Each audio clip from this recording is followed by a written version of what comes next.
Web siteni yaptın ama site hızında sıkıntı mı var? Sorunu aradın taradın bulamadın. Sorun sadece eklentilerde olabilir. Bugün kullanmaman gereken 5 eklentiyi, site hızını yavaşlatan 5 eklentiyi anlatacağım. Hadi gel başlayalım.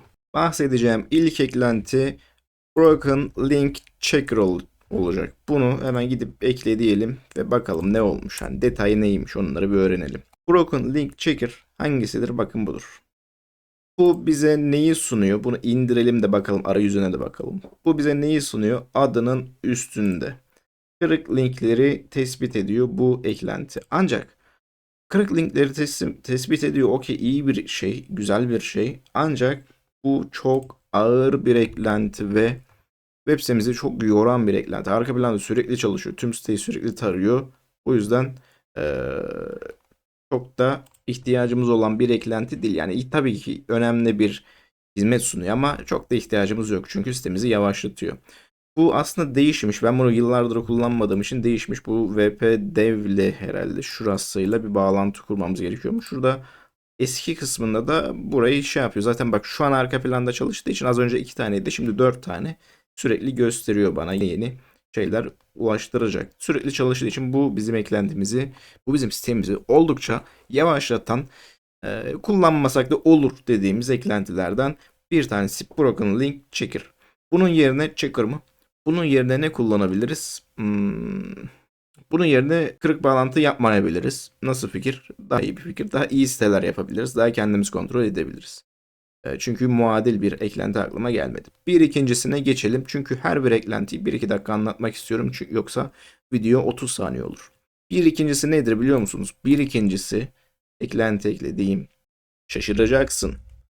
Slider Revolution. Bu nasıl yazılıyordu? Şuradan bakalım yani uğraşıyoruz. Şu. Slider Revolution. Bu okey. Güzel. Slider Revolution kaldırıldı mı? Bu mu oldu? Slider Revolution'a darbe mi yaptılar? Ne oldu kardeşim? Bu mu? Kullanmadığım için bilmiyorum. Doğru. Bakalım bu muymuş?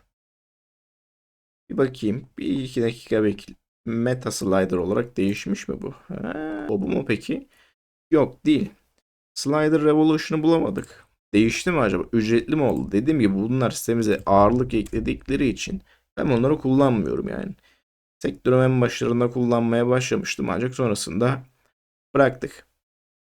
Bunu sanırım kaldırmışlar. Kaldırmadılarsa değiştiyse de bu olabilir ama bilmediğim için de şimdi bunları da suçlamak istemiyorum. O yüzden Slider Revolution'ı geçtim. Slide'larımız için neler yapabiliriz? Elementor Pro kullanabiliriz. Elementor'u kullanabiliriz. Veya Elementor'un add-on'ları var. Onları kullanabiliriz.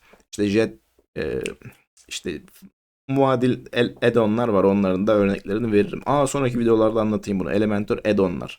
Bu konuya değinelim. Bir o zaman üçüncüsüne bakalım. Slider'ı bulamadık. Bir üçüncüsü neymiş? WordPress WordFence Security.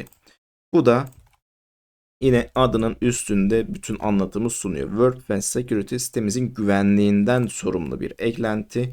Secure ediyor. Firewall, malware, scanner, login security'ler falan sunuyor. Ancak muadillerine göre, farklı rakiplerine göre bu da çok data toplayan, çok veri merkezli olduğu için siteyi inanılmaz yavaşlatma potansiyelleri var. Arayüzü gösteremiyorum çünkü kendi sitesine gidip bir lisans almam gerekiyor. Sonrasında burada bağlamam gerekiyor. O yüzden arayüzü gösteremeyeceğiz. Bunun da böyle bir sıkıntısı var. Peki WordFence yerine güvenlik olarak ne kullanabilirim? Solid Security var. Farklı security'ler var.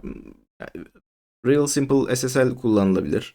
Ya ben zaten ne yaparım? Benim kendi kullandığım olay nedir? Bir, Real Simple SSL'i kurarım. İki, Solid Security kurarım. Hiçbir şey olmaz. Elimi çırptım, ses patlamış olabilir. Sıkıntı yok. Hiçbir şey olmaz diye. Hiç dert olmaz. İkisi yeterli. WordFence sitemizi yavaşlatır. Başka muadil tercih edilebilir. Peki bu üçtü. Dördüncüsü nedir? Monster Insight olayı var. Şunu kaldıralım ki görmeyeyim şuradan, etkisizleştir. Tamam. Nedir? Monster Insight eklentisi var. Bu da Google Analytics Panels, işte istatistikleri bize sunuyor. Bunu da tekrar yüklemek istemiyorum. Tamam, istatistikler güzel, neler oluyor bitiyor haberimiz oluyor, bir fikrimiz oluyor ama bunu buradan bakmasak da olur yani. Bu analizi bu WordPress'in arayüzünden bakmasak da olur. Ki bu eklentide çok fazla bilgi çekmesi gerektiği için nerede ne oldu, işte oraya kim girdi, buradan kim çıktı, kaç saniyede girdi çıktı, hangilerine tıkladı gibi mevzular olduğu için sitemizi oldukça yavaşlatan bir diğer eklentilerden bir tanesi. Bunun direkt arayüzüne gitmeyeceğim. Daha hızlı olsun. Bu videoda çok kısa olsun. Sadece bilgilensinler yeter. Bir üçüncü değil, bir beşinci. Bu da son eklenti olacak.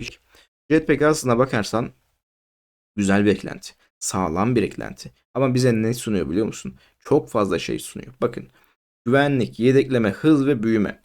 Şimdi tamam, bunların hepsi iyi hoş abicim, okeydir de hepsini tek bir eklentiye yüklediklerinde ağır bir eklenti olacak, yani yorucu bir eklenti olacak. Bu ne yapacak? Sitemizi yavaşlatacak. Bu yüzden de onda bunda aramayacaksın.